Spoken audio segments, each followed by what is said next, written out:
if we're going to use AI to build our future, AI need to help us to build a community. And that's the only way for it to become sustainable and flourishing. So I keep saying that, sound like a broken record. That's my core belief. Another one is AI gives us power, superpower. But the power is really giving the power back to the people. And we are coming up to 4th of July. The nation is founded on we the people. We the people, the United States of America. They didn't say we the big tech, we the government. We the people need to have the power to do what's to come in the new economy. Everybody knows the new economy is upon us. Passionate about people and purpose-driven work, Steve Dong is the co-founder, president, and CEO of CybrCastle, where he's at the forefront of helping mid-market organizations become AI-ready safely, securely, and responsibly. With an impressive track record of leading 9 for-profit and 2 non-for-profit organizations, Steve's superpowers include change management, executive governance, strategic development, and championing game-changing and world-changing innovations. Many business leaders have reached out to me about how to confidently navigate AI and stay ahead of the curve in this fast-paced landscape. That's why, in addition to this podcast, I'm building a trusted partner network dedicated to responsible, secure, and human-centered AI consulting and development that delivers meaningful results. CybrCastle is part of my trusted partner network, and I'm excited to have Steve on the show to discuss how we help clients accelerate with AI and mitigate the risks to achieve their business goals. Today, you'll hear about responsible AI development with a focus on community and people-centered approaches. Steve shares insights on how small and mid-sized businesses can leverage AI to compete with larger tech companies. He also shares strategies for AI adoption, risk mitigation, and change management for business leaders. The conversation covers AI readiness assessments, use cases across various industries, and the development of secure AI solutions for middle market businesses. Steve discusses ROI considerations, emphasizing the importance of thoughtful implementation and cultural alignment. Throughout the discussion, Steve emphasizes that AI should enhance human capabilities rather than replace them, and highlights the needs for values alignment in AI projects. We also explore Cincinnati's growing role as a responsible AI hub and the importance of community building in shaping the future of AI to amplify the best of human potential. How can AI give power back to the people? Listen in to find out. Enjoy. Have you ever thought, what if this is all just a dream? Welcome to Creativity Squared. Discover how creatives are collaborating with artificial intelligence in your inbox, on YouTube, and on your preferred podcast platform. Hi, I'm Helen Todd, your host, and I'm so excited to have you join the weekly conversations I'm having with amazing pioneers in the space. The intention of these conversations is to ignite our collective imagination at the intersection of AI and creativity to envision a world where artists thrive. Well, Steve, welcome to Creativity Squared. It's so good to have you on the show. Yeah, likewise. It's such a privilege. Well, Steve and I met through Cincy AI, the meetup I co-host here in Cincinnati with Kendra Ramirez. And from that, we've actually started working together through a strategic partnership as I'm building out a trusted partner network for AI consulting and development. So I'm so excited to have Steve on the show to talk about all things responsible AI, what's happening in Cincinnati, and also how business leaders should be thinking about AI and being AI ready. But for those who are meeting you for the first time, Steve, can you do an introduction and tell us a bit about your origin story? Yeah, thank you. I'm from China originally. About 30 some odd years ago, I migrated to the US. But first in Los Angeles, I went to UCLA with the MBA degree and came to work for a company in Cincinnati, Procter & Gamble. in downtown Cincinnati. I thought it was more a short-term assignment. I'm still here, not necessarily with P&G, but started many entrepreneurial ventures both locally and in the Silicon Valley and also globally in China. But I locate in Cincinnati. I met my wife some 30 some odd years ago, and we called this home, and we love this community. And I think that's one of the reasons why we want to build a vibrant AI-centric community for human, for our community in Cincinnati. Yeah, it's something really special that we have here. We see it through our Cincy AI meetups that get 150 people a month at UC's Digital Futures Building. We just had Cincy AI Week through community partners, and there's just a lot of momentum and excitement. And one thing that I'm really proud of is that everyone's really embracing responsible AI. And I was curious how you see responsible AI, especially in the community and through the work that you do at CybrCastle. Right, and that's actually our mission, is to build a community with the proper AI technology responsibly. And for that, we first focus on governance. And then we look at people, how people interact with the governance. And then we bring in the AI technology, which we have a very strong AI technology lab. We call it Secure AI Lab, building technology pretty much all over the world. But that is more just to help human beings like us to be better equipped for whatever is to come. Our goal is to build a community, build our ecosystem, and help this ecosystem to flourish and thrive. Cincinnati have a uniqueness, in my opinion. Instead of very big tech centric, it's actually people centric. And I think that environment cultivates the AI we want to build for the community versus other kind of AI based on bigger tech, bigger organization. We focus on our community. Well, I know one thing that you shared with me in our conversations when I was in Texas. Steve and I had many conversations while I was in hour-long traffic going to and from different places. That you had really mentioned that this is such a unique opportunity and moment in time for small businesses and mid-market size businesses to kind of leapfrog the bigger tech companies. And I really appreciated your perspective, and I was wondering if you could share that with our listeners and viewers today. What you think and why you think that way. Right. So in most of the breakthrough innovations in the human history, in my opinion, typically the larger nation states, the larger big tech, the larger companies will have an upper hand. They get access to resources and capital and technology, and need to build on some infrastructure, otherwise it's not available for the SMBs. However, AI is a decentralized type of infrastructure, and anybody can adopt AI.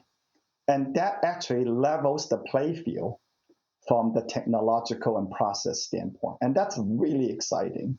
But what's actually even more exciting is it's not depending on any particular infrastructure. We can download a ChatGPT today.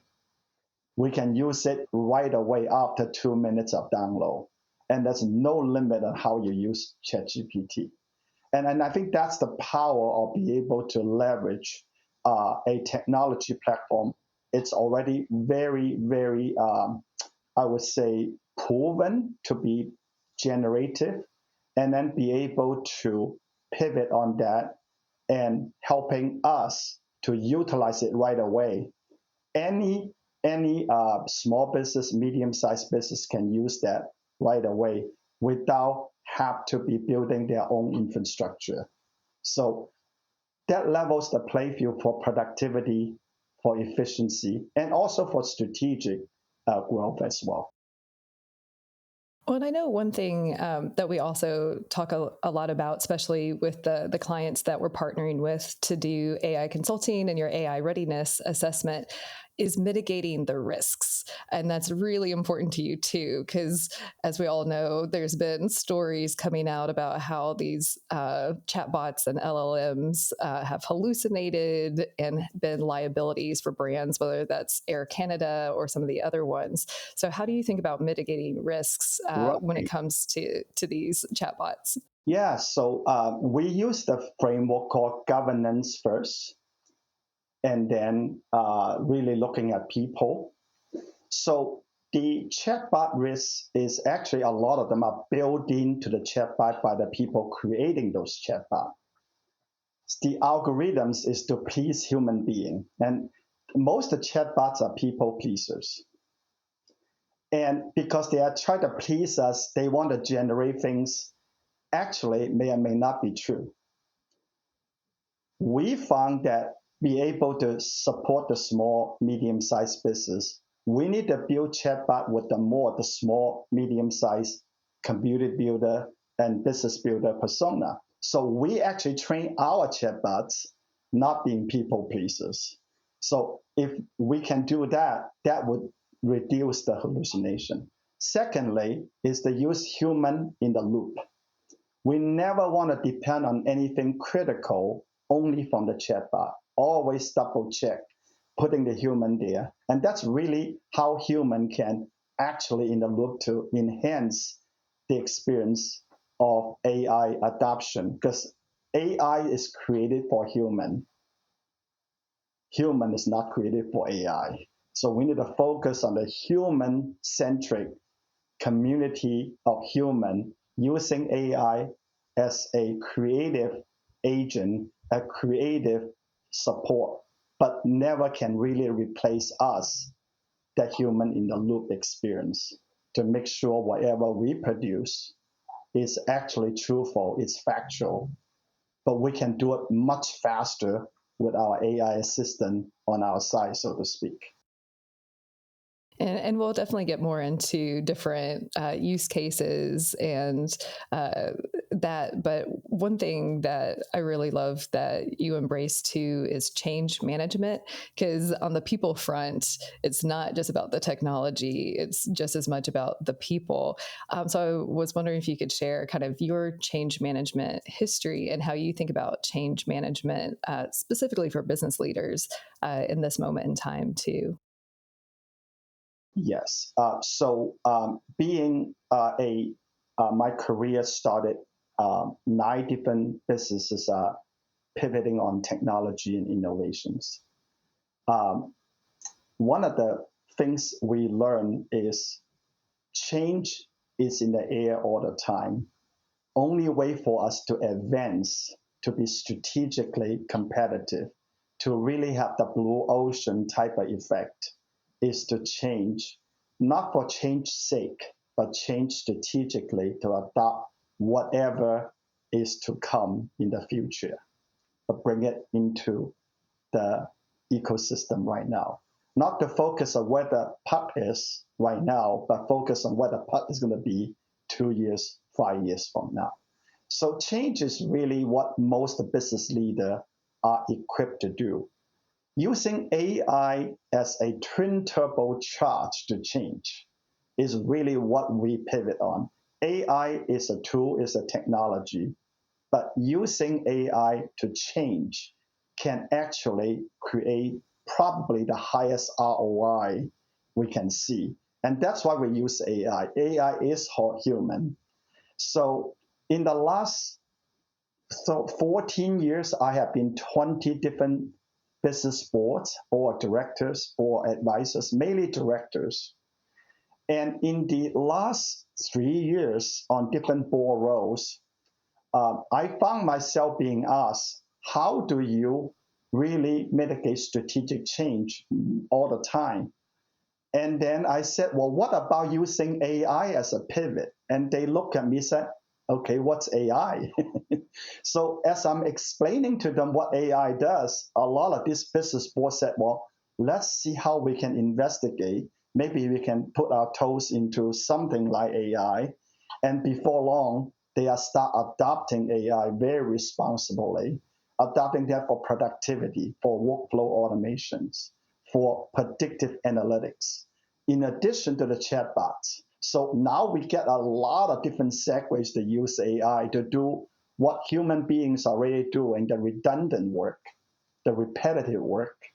Instead, using human to do that, let AI to do that for us so we can do more creative work, more cooler work, more really enhancing our creativity and our ability to be human, let AI to be AI. So those changes require a mindset from the top of the organization. So we typically work with either the board of directors or the CEO and his core leadership team, because most likely, like any other significant change in the human history, the leaders must lead. The leaders must have the vision.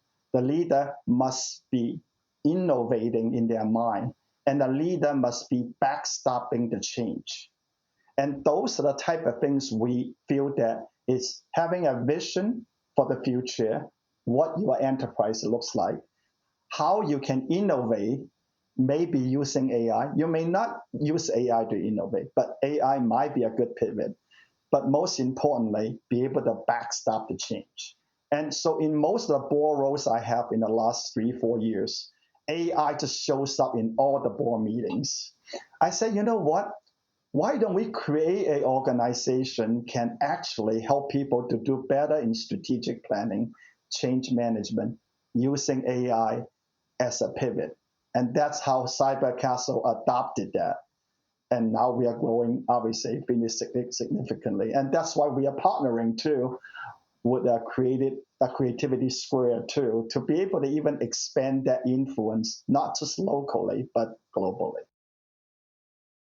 Yeah, I love that. And I know Kendra Ramirez, who also works with CybrCastle and is my Cincy AI co-host, she said on stage, I think at the UC Research and Innovation Week, that part of change management too is from once the leaders have the vision that you mentioned, to bring the team along the journey as well, and that training and implementing the vision where everyone knows what's happening really mitigates people's fears and stuff. So I was wondering if you could share how you, once the leader has the vision, what are the next steps to bring the team along with the vision too?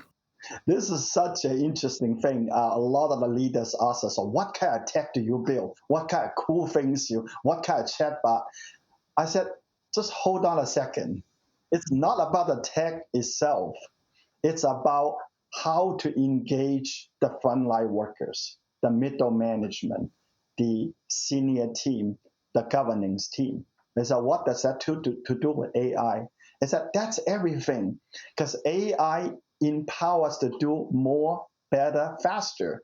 So the key thing is us, not AI. They said, oh, so you're talking about actually helping human to do better. I said, yeah. So really, to training the human, to educate them, to help them to move along in the journey as a journeyman, so to speak, that's really exciting. It's yeah, that's it. Well, how can you train us?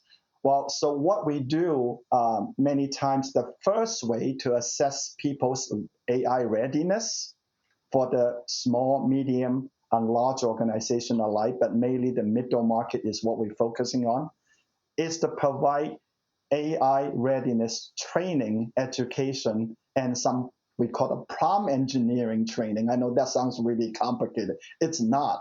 It's just basic training on using AI responsibly. So recently, actually about last week, we have a national nonprofit invited us in to train their leadership nationally, including Canada, via similar platform as what we're using right now. And we actually do even a survey during the training. And it's very exciting to see, wow, these leaders can express their hope their dreams through this type of using AI responsibly, but they also express their fears and doubts and disbelief at the same time. So we collect that data, and we are building even more training curriculums to help each of the different groups in a different geography, different organizational uniqueness. We actually can tailor to each of those groups and train them based on our survey results. So now we can actually get back to them and say, hey, these are some of the curriculums you can deploy to train your senior leaders, to train your stakeholders, but we can also train your middle management team, your core team, and then you can train all the frontline workers that using AI responsibly. And they were so excited. So we're actually in the process of doing that. And they are a larger organization, but we found, wow, what an incredible impact we are making just in a few very short training and helping them to move things forward. Yeah, and that's one thing why I'm so excited to partner with you, is that it really is people first in all aspects of it. And, you know, I get a lot of, well, one thing that I like about the AI readiness assessment too, is that I get people reaching out to me all the time. Like, I know we need to embrace AI, but I don't even know where to get started. And that AI readiness assessment does that. So, I was wondering if you could tell us like what that entails, and then just more generally for anyone listening, you know, how they should be thinking about getting AI ready to outside of, you know, the assessment that we do for our clients. So if you're talking about more the individual, like as a human being, everybody's AI ready. Just go ahead and download ChatGPT or any of these chatbots, you are ready. And typically you can get a free version, there's no cost to it, right? And then if you want to look at organization AI readiness, I would recommend a few things. One is your data ready, right? Is your cybersecurity and privacy persona ready? Are your people really ready to adopt something and not to be fearful because of all the negative publicity to it, right? But the most importantly is whether your leadership, your change management process is ready. AI amplifies everything we do, no question about that. But what do we want to amplify? So that readiness assessment would actually guide us to know where to amplify. Think of the AI readiness assessment is like doing a annual physical when you go to a doctor's office. If you want to run a marathon or climb the Mount Everest, you probably want to do a physical first before you say, hey, do I need to do this first or that? And so a lot of what we do is to pivot on all those elements and then provide a recommendation. So people will know, okay, I may not be ready to run a marathon yet, but I can do my 5K going these 3 steps. And then after a 5K, we'll do another assessment. Say, you know what, now I can go half a marathon. And now I can even go full marathon. Or maybe I can climb the Mount Everest, maybe, right? So those are the type of things. It's to shoot very high, but also do something right now so you can move the productivity, efficiency forward for your organization, but not losing your team.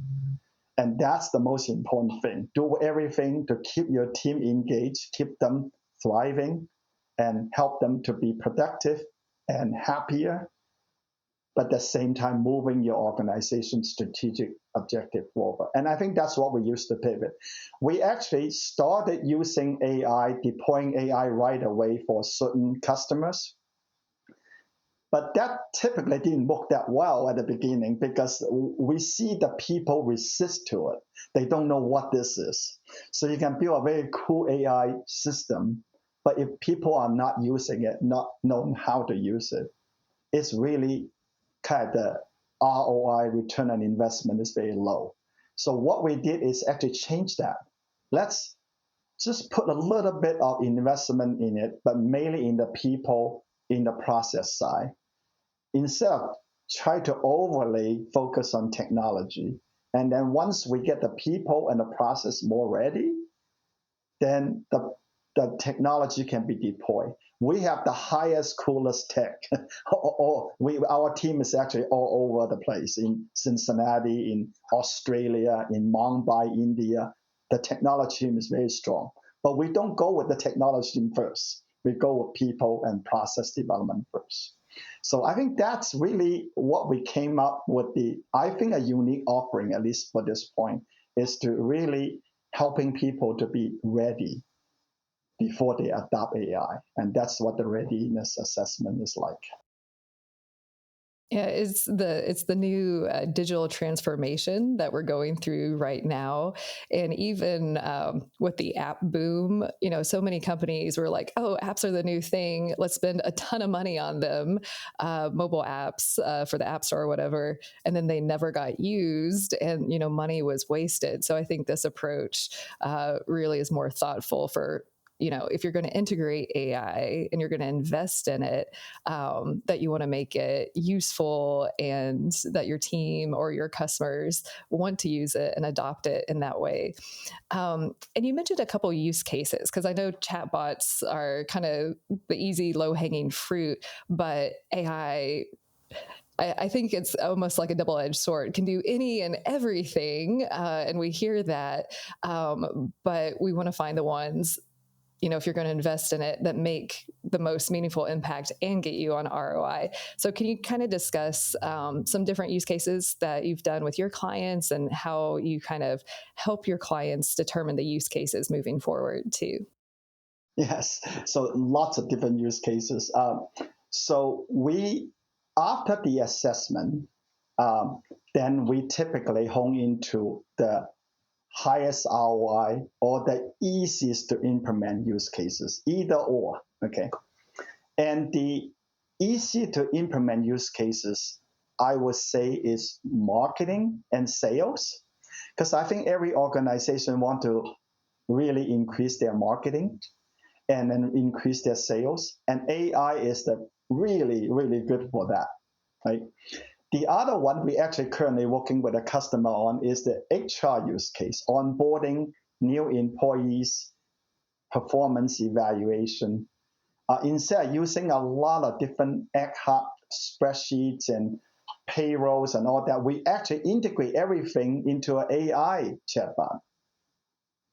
So the HR professionals, all they have to do is talk to the chatbot about what they need to do with a particular employee. And the chatbot will reply, said, "Oh, they need to fill out this form. They need to check this insurance box. They actually need to figure out this. Or the manager need to provide an annual review summary.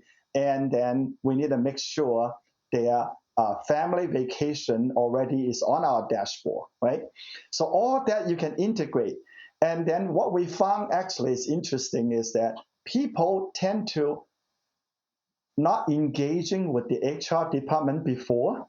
Now with this cool tool, they can engage the HR department privately and securely without actually being know that that was the one they're engaging. So it's very cool to see we have higher engagement on the culture development, training, and performance review, all scheduled out for you without actually even thinking about you have to open up 14 spreadsheets. By the way, that's the actual number. 14 spreadsheets consolidated to 0 spreadsheets, complete automated by this particular chatbot. We also use another use case on predictive maintenance on machines. So we have a customer just on board. They found that they have so many different manufacturing machines and different pieces of equipment. They really want to see how to provide a predictive maintenance schedule. So instead of letting the machine break down and then fix it, and that not only is costly, but also holds up the production. So using AI to predict when the machine needs to be optimally maintained before they break down, it's a huge benefit for them. So that's what we are doing right now, using, we call the machine learning, using computer vision, but then pivoting on some of the predictive analytics type approach. And then what we do is that they don't need to worry about when the machine need to be, because basically the system would tell them XYZ machine need to be maintained within the next 2 months. And their machine, the breakdown rate dropped significantly just because of that. Another example is fleet management. Some of the customers might have a fleet of 100, 1,000 different trucks and things like that. And we actually can use AI to track them on every single thing and helping the fleet to be connecting with another one automatically and really helping logistics and supply chain issues. So those are some of the use cases for manufacturing, logistics, supply chain, and also business consultation. One last one I want to bring up is the design, architecture design. So there's a firm that we are working with. They are an architecture firm, and they have architecture drawings and blueprints from last 40 years. And to find a particular blueprint and drawing from 20 years ago is almost an anomaly. You can't really find it that easily. It's somewhere, but you can't find it. So we use an AI system to actually automate those retrieval of data from their drawings, even from 20 years ago, and be able to digitize it and make it available for the architects to draw new designs without completely go to the drawing board again. They actually can pivot on something they did 20 years ago. Yeah, that's one. I know I've said this on the show before. That's one thing I'm excited about with AI is just everyone being able to play with and work with their full body of work from their lifetime, whether that's individuals or companies, because we have such like a recency memory of like what we thought of most recently or read or books and stuff. But to be able to access that whole corpus of work, I think is really, really exciting. And your product is around secure AI. And you had mentioned, training it not to be a people pleaser. But, I know a lot of companies, it's like, well, do we host on the cloud? Do we do it ourselves? And you have Jeremy Wood on the team with this deep AI expertise. So can you kind of expand on secure AI and also you have protected IP that you don't want it on the public AIs. Like there's a lot of concerns about the hallucinations, the cybersecurity, protecting your IP, all of these things. And your secure AI product really addresses these. And I know a lot of people have these concerns, even, probably hearing this interview, it's like, oh, this sounds great, but how is it actually secure? So I was wondering if you could kind of expand on that. And even whether it's people are considering working with CybrCastle or any AI consultant, how do you know who to work with to where you are getting and can trust that the AI development is secure? I think that's it reminds me of the early days of social media marketing, where on Twitter, every bio was like, I'm a social media expert now. I'm a social media expert. And in the past year, since ChatGPT launched, everyone's an AI expert these days. And it can be overwhelming, figuring out who's legit and who's not. And what does secure AI mean? And how does that actually, what does that actually look like? So I know that was kind of a big question, but I'll let you take the baton and run with it. This is really our domain, Helen. We are a cybersecurity, cyber privacy company first. So we focus on protecting organizations against any cyber attacks and privacy breaches. That's kind of where our company was founded, CybrCastle. About 2 years ago, we realized AI is coming on the scene, and they said, well, let's really pivot on that. So we invited my long-term friend, 20-some-odd-year friend, Jeremy Wood, to be our Chief AI Officer. Jeremy stopped doing programming when he was 8 years old, okay? So he was building all kinds of systems, both for himself, for the government, for nonprofits, for for-profits, you name it. And we felt that together we can build something cool for the middle market. So how does that look like really for in layman terms? Everybody knows AI is powerful. Everybody want to get AI to do the redundant work or the repetitive work. Everybody realized that our privacy and security somehow is being somewhat infringed, I would say, by without saying a whole lot about by the big technology companies, right? So all that kind of culminate into this product called Secure AI. And the Secure AI, just to say, let's give the power back to people, give the privacy belong to the people, give the security back to the people. So we really tailor design this product called Secure AI. When I say a product, it's just a AI implemented into a small, medium-sized business. We call them a product. So we handle privacy, security for the people, to the people, with the people, helping people to thrive. And that's essentially how we kind of bolt together what we call our brand is Secure AI. Well, if I can look at Jeremy and his team as global team now, wow, really looking at how we can do this efficiently, we realize we need to make it for the middle market, need to be not too expensive. So we really need to keep the cost very affordable for the middle market. But at the same time, we want to make sure it's secure, private. So we ended up actually pre-training a lot of the models. We call the AI model, we pre-train them. It's almost like training a executive assistant, a HR specialist, a marketing specialist, or a logistics specialist, a sales development specialist, almost like that. We're training them in our CybrCastle secure cloud ecosystem.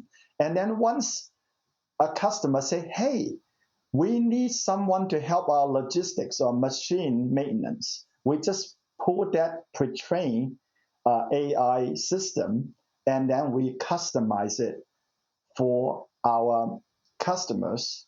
And that way, it's relatively inexpensive because we already pre-trained them and we can implement them quite fast into the system. When I say fast, probably 3 to 6 months, you actually can engage a true AI system. You mentioned about cloud hosting. We host everything either on-prem, which means on the customer side, if they met the higher security and privacy type of standard. But if some of the customers say, you know what, we already use the cloud, like Amazon or Google or Azure, which is the Microsoft cloud, we can easily build the systems on those clouds. Some of the customers want a little bit more privacy and more security.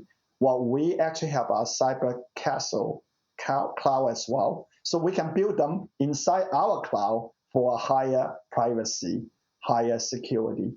The difference would be if you go to a Amazon or AWS, you typically do not own your data. I know most of people don't know that. They own your data. They just tell you they don't use the data to train their bot mainly. Okay, but they can still change that later, right? That's the kind of a nagging reality we are dealing with the big tech. So what we are thinking about is we decentralize the governance, make sure it's no longer the big tech controls. We can even use technology to tokenize it. Means that the only way you can access the data is someone have the key to the tokenization. But so it keeps it very safe, very private, only can be deployed through AI, almost like a privacy as a service. You determine whether you want to release that data to one person, to 100 people, or to 1 million people. It's totally up to you. But then you can control that privacy. You can dial it up and down, almost like dial your knobs on your car radio. And that's another feature we are providing is you own your data. You own your privacy. and you have full control who you can share and how and when you want to share. And you can discontinue the sharing and be able to expunge the metadata. I know that's a lot of tech words, but essentially giving the control to the people of their own identity, their own security, their own privacy, their own data. And that to us, it's more than just a AI implementation. It's almost our philosophically, we are firm for building the community private, secure, helping them to thrive. And that's a different approach from some of the big tech companies.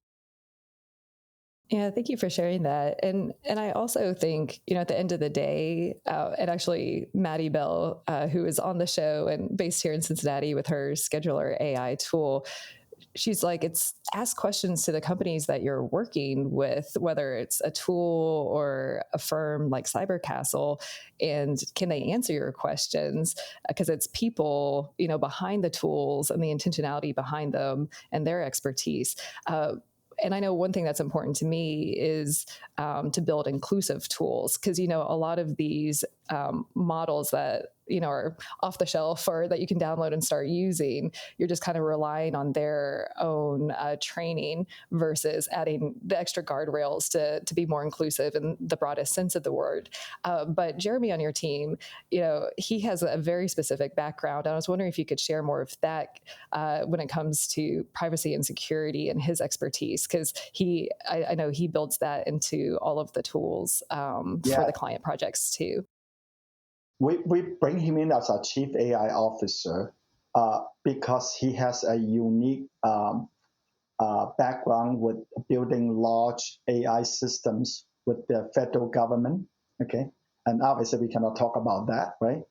That's a highly secure type of situation. So he has high security, high privacy background with the federal government building, let's say, systems that really supporting our national defense, national security level, right? So that's the one background. He also have a background building, he called this a sentiment analysis for actually helping children to be away from their predators online. So this is a really interesting thing. It's a global effort with global teams. So he led a global team to catch criminals, helping local enforcements to catch criminals that become predatory to our children globally. So both the government side and the nonprofit side.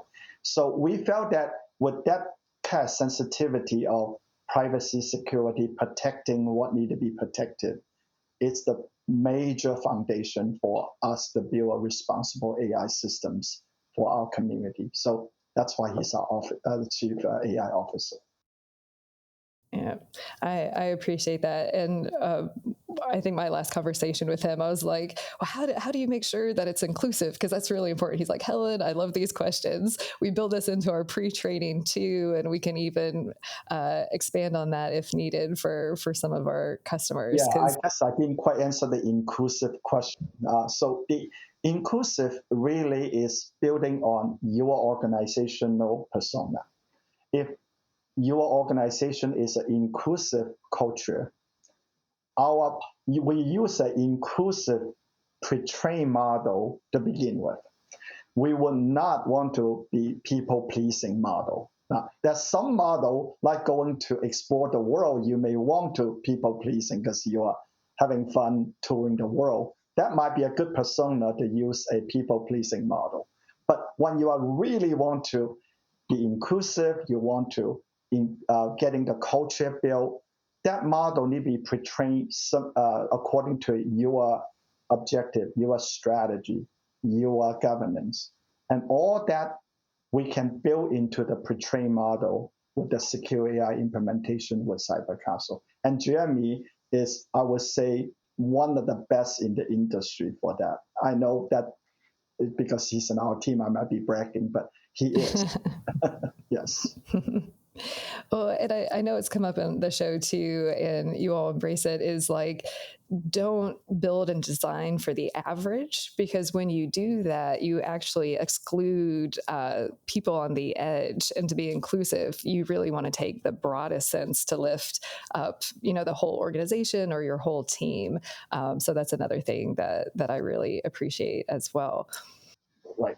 When it comes to ROI, I think it was kind of interesting when I had Krista from IBM on the show. She cited a few different studies that some of the initial leaders weren't seeing ROI out the gate from their AI adoption. And I think it's changed a bit today. With the implementation of AI thoughtfully, but how do you identify and help business leaders understand the ROI use case when it comes to implementing or adopting artificial intelligence? Yeah, that's a very good question, Helen. We would not do anything without first pivoting on high ROI. So one of the reasons why we pivot on even adopting AI, because we have a cybersecurity background, we have a management consulting, executive consulting, board consulting background.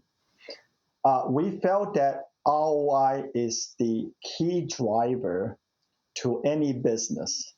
So don't start anything until we know what the ROI is. So AI in the larger company field had been operating for the last 5-6 years. For those really can adopt the change management, I call strategic change management, starting from the stakeholders, the senior leaders of the organization, be able to create a culture of change, helping people be comfortable adopting things, execute their strategy right, and then bring AI in to support those execution of strategy. Those companies which ROIs are actually pretty outstanding or astonishing, I would say. A couple of reports we saw from either Harvard Business School or McKinsey and Company, and a couple other groups, IBM even. The people can adopt those approaches, starting from the top, champion the strategy, adopt the readiness assessment type of tools, and then be able to really pivot on what can generate ROI. The anecdotal data is about 13x to 20x, 13 to 18x in 3 years on all the investments. Now that's outstanding, 13x in 3 years. Our internal anecdotal data also supports that too. Again, this is a new field, so we don't have a lot of, I think, empirical data yet because it's just so new. Now, on the flip side, we saw organizations are really not using that approach. They don't do much assessment. They jump on the shiny object of particular AI tool. They implement it because they want to beat the crowd. And that does not connect with either their strategy, their tactic. They just want to buy a tool, being cool, and tell people they can do AI. Those organizations, I would say, by and large, will suffer because any technology, it's not about the technology, it's what the technology can enhance human being to do their work more efficiently and more effectively. So I think that's the divergence. So our goal is to helping business leaders to converge, right? Using the cool tools, but before you do that, let's see what are the best tools. We now, even on the open system, there are 20 some odd thousand tools available right now, and no one needs 20 some odd thousand tools. And then what we do is like, okay, we will evaluate the open system, but we also have a custom system. But that's secondary. Business leaders, what are you really pivoting on to grow? How do you want to be 5 years from now? How does that stay competitive either in your blue ocean strategy or other strategies? If you can pivot on those and then find the right AI implementation, find the right partners, like us or someone else, we can really hone in into a strategic driven change management framework first before we delve into a particular tool from one or another. So I think that's the area we're seeing the highest ROI. And people will be happier too, because they obviously thinking that this AI doesn't replace them. It's actually enhanced them. So this is based on a phrase I learned from Harvard Business School about a year ago, last August. There's an article came out said AI do not replace human. Human with AI will replace those without AI. And I think that's the core of it, because you can build the best AI system and still fail because people don't use it and they are afraid to engage it. If people feel that AI will take over their job, how likely they will use that AI system? So a lot of what we do is helping human beings to say, no, this is not replacing me. This is merely just to enhance what I do. And I probably want to learn a few things just to so I be more competitive in my next pay raise and next career move, right? That way people say, wow, if I learn these few things, I can be a better worker, better salesperson, better professional, better teacher. That's really what the heart of the secure AI implementation. And another thing I really appreciate about you and the whole team is values alignment. And you also not only look at return on investment, you look at return on purpose. And I was wondering if you could share with our listeners and viewers what that means to you and working with values aligned partners and clients like myself. Yeah, that's a really good question. So I give you actually a real life example. There was a business sales call. We were engaged in a middle market customer. We're talking to a particular CEO.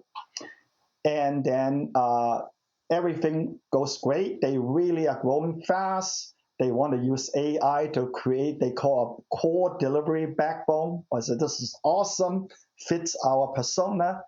Then the next thing, it becomes interesting. They start diverging. He said, well, we have so many people on the HR department. Our goal is to use the AI to replace all of them. That's what the CEO told us. My colleague and I look at each other and we pause for about 3 seconds. I said, okay, Mr. CEO, we will not be your best partner. Our goal is not to replace your HR department. So what do you mean? Right? This is great because we can. I said, no, what we found is we can help your HR department to streamline the processes, to optimize the processes, so they can actually do more HR work, not clerical work. He said, what do you mean? Well, how much time your HR department are focused on payrolls and benefits and answering questions are very basic. We can create a system to answer those questions. But our goal is that your HR department can actually now doing real HR work like organizational development, recruiting, be able to provide culture development. He said, well, I'm not interested in that. And that was the end of the sales call. Because we believe that the true value of what we do is the helping the HR department to do more what HR is supposed to do, helping the HR professionals to engage their employees, their associates, to create inclusive programs so they can benefit long-term and short-term, instead of just reducing the cost. So the return on purpose, I call, is community building, ecosystem building, human thriving, human flourishing. I think those are really the things, not only just for the workplace, really it's for the society in general. So we felt that actually AI can support that at work. We are doing our part to support the society moving towards human flourishing. I fully support this and never advocate to use AI to replace humans. So that's definitely one thing I appreciate and encourage all teams and leaders to consider is using AI as a superpower and not a replacement by any means. Um, I do want to pivot one more point on this. AI also causes human to elevate. We it it's it's for human to be more happier, more productive, more innovative, more creative. Using AI, I think, is one of the best ways. So it actually helps us to learn more, develop more, getting trained more to do more of what humans should do. So it's not a zero sum thing. It's really enhance their capability and be able to give them time to learn new things for the new economy is upon us. So it's really both. It's not just not replacing human, it's actually helping human to flourish, to learn, to be creative, to be better.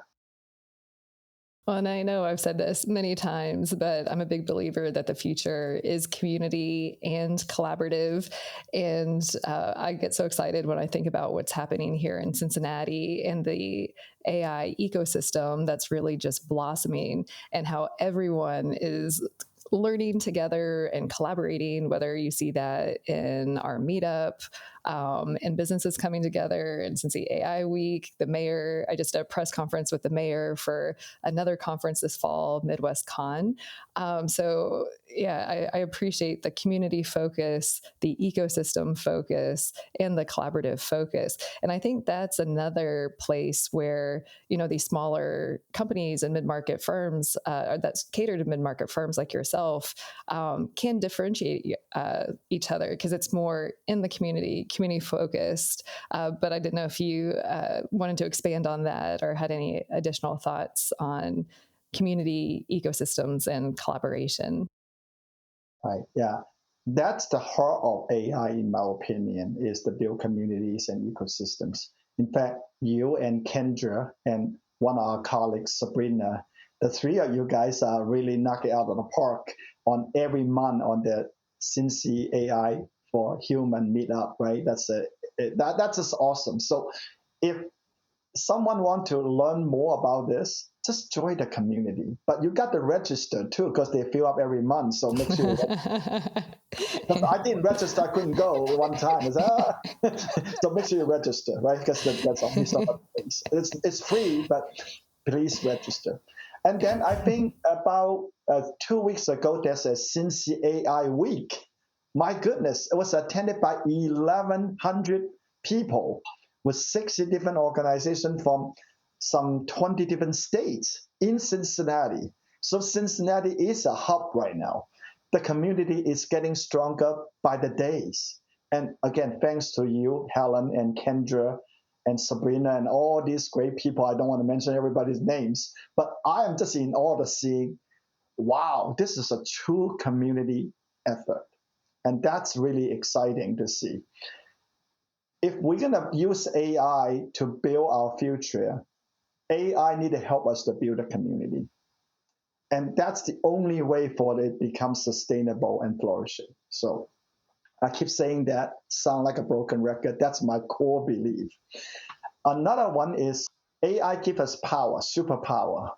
But the power is really giving the power back to the people. And we are coming up to 4th of July. The nation is founded on we the people. We the people of the United States of America. They didn't say we the big tech, we the government. We the people need to have the power to do what's to come in a new economy. Everybody knows the new economy is upon us. Okay. How can we pivot on AI to really involve in the new economy? The new economy doesn't even have to be just commerce, can be nonprofit, can be in the artistic community, like what you are championing, can be in education, supply chain. all the aspects. So it's a community effort. It's not just an industry effort or technology effort. That's what's exciting about what's happening in Cincinnati. And again, thanks for you guys for doing all this. And for our audio only listeners, as Steve has been saying all this stuff about the community focus, which is near and dear to my heart, I've got a big smile on my face and nodding in agreement the whole time. So very proud to partner with CybrCastle and for the community that we're building here in Cincinnati and beyond. Well, Steve, I know we could keep going and going, but we do try to keep these interviews to an hour. And one question that I ask all of my guests is, if you want our listeners and viewers to remember one thing, what is that one thing you want them to walk away with? Embrace the future now. AI is not a fad. It's not just going to be going away. It's here, it's upon us. Embrace it, work with it, learn from it. Do something, download an app, whatever app you want to download, and just be mindful of security and privacy. Join the community. Go to the Cincy AI meetup or any other event. There are many events. Subscribe to Helen's newsletter, Kendra's newsletter. Seriously, because there's so many good nuggets and so many things that you guys can really be part of. Those are probably the foremost. The other thing is, if you are a business leader like myself and really learn how to use this to superpower your business, then I would say really maybe even get with Helen, get with Kendra to be seeing what are the ecosystem they are part of. We are not an indoor solution for everyone. Okay, we focus on our niche. There are other groups that also focus on their niche. We work together. So we felt that just take one step to talk to someone like us, doesn't even have to be us, to learn about how to engage AI in your organization. And that might be a half an hour call, might be a 45 minutes call, may just benefit you to see how to make a pivot forward for your strategic change. That would be what I would recommend. Well, I did not pay you to sign up for my Creativity Squared newsletter, but I appreciate the plug. And I'll be sure to include all of the links that you mentioned. And, you know, we, in the Cincy AI newsletter, we do a roundup of a bunch of events locally in the Cincinnati and Ohio region. But Kendra's, which I'll be sure to include on her website, is really the most comprehensive list of events in the Cincinnati area region. Or Ohio too. But for those outside of this region, I know I'm becoming kind of like an official cheerleader for all things responsible AI in Cincinnati and the movement happening here. But, you know, just going to Eventbrite and meetup.com and searching, you know, AI, you'll find local events in your community too. And I know we're reaching out and working with people from Minneapolis to Cleveland on, you know, and Columbus. Like, what's the magic that we have in Cincinnati, and how can they bring it to their cities as well? So, if you're not in the area, you know, everyone's kind of like hungry and trying to figure this out all at the same time of how to navigate this brave new world that we're in. So, we're all in it together. That's for sure. Well, Steve, is there anything else you want to make sure to include in today's conversation before we sign off? Yeah, I want to say kudos to you, kudos to Kendra, and all the pioneers for the Cincinnati community and globally. I know you are a global champion for AI, not just for Cincinnati. You just came back from Europe. I would say that really just plug in, learn, grow, and not be afraid to ask any questions. We are all learning about this together, maybe at a different level. But we all need to learn, so we will be ready for the new economy is coming upon us. So thank you so much for inviting me to your show. Yeah, I appreciate you saying that. And one purpose for the show is to, I don't want anyone with their head buried in the sand and then, when it comes out, get hit by this AI Mac truck and not be prepared for what's to come. So, the show, Since the AI, and we embrace the mantra, a rising tide lifts all ships too. So hopefully if anyone's listening and maybe a little bit more on the AI nervous side, this will empower you to start, getting to know the tools a little bit better. And if you have any questions, definitely reach out. Steve, it has been such a pleasure having you on the show. I'm so excited to know you and partner with you and get to see all the amazing work that you do up close in person. And thank you for all of your time today on Creativity Squared. Yeah, thank you so much, Helen. Have a great day. Thank you for spending some time with us today. We're just getting started and would love your support. Subscribe to Creativity Squared on your preferred podcast platform and leave a review. It really helps. And I'd love to hear your feedback. What topics are you thinking about and want to dive into more? I invite you to visit creativitysquared.com to let me know. And while you're there, be sure to sign up for our free weekly newsletter so you can easily stay on top of all the latest news at the intersection of AI and creativity. Because it's so important to support artists, 10% of all revenue Creativity Squared generates will go to ArtsWave, a nationally recognized nonprofit that supports over 100 arts organizations. Become a premium newsletter subscriber or leave a tip on the website to support this project and ArtsWave. And premium newsletter subscribers will receive NFTs of episode cover art and more extras to say thank you for helping bring my dream to life. And a big, big thank you to everyone who's offered their time, energy, and encouragement and support so far. I really appreciate it from the bottom of my heart. This show is produced and made possible by the team at Play Audio Agency. Until next week, keep creating.